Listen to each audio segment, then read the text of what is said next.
Horlama.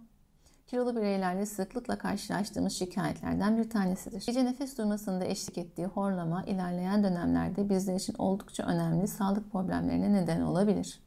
Bunlardan bazıları kalp yetmezliği, nefes darlığı, böbrek yetmezliği, hipertansiyon, diyabet gibi hastalıklardır. Bunun yanında unutkanlık, gün içi uyuklama, baş ağrısı, horlayan bireylerin sıklıkla bize başvurduğu şikayetlerdendir. Akupunktur iştahı keserek kilo vermeye yardımcı olur. Bunun yanında horlamaya neden olan organların yapısının düzelmesine yardımcı olur.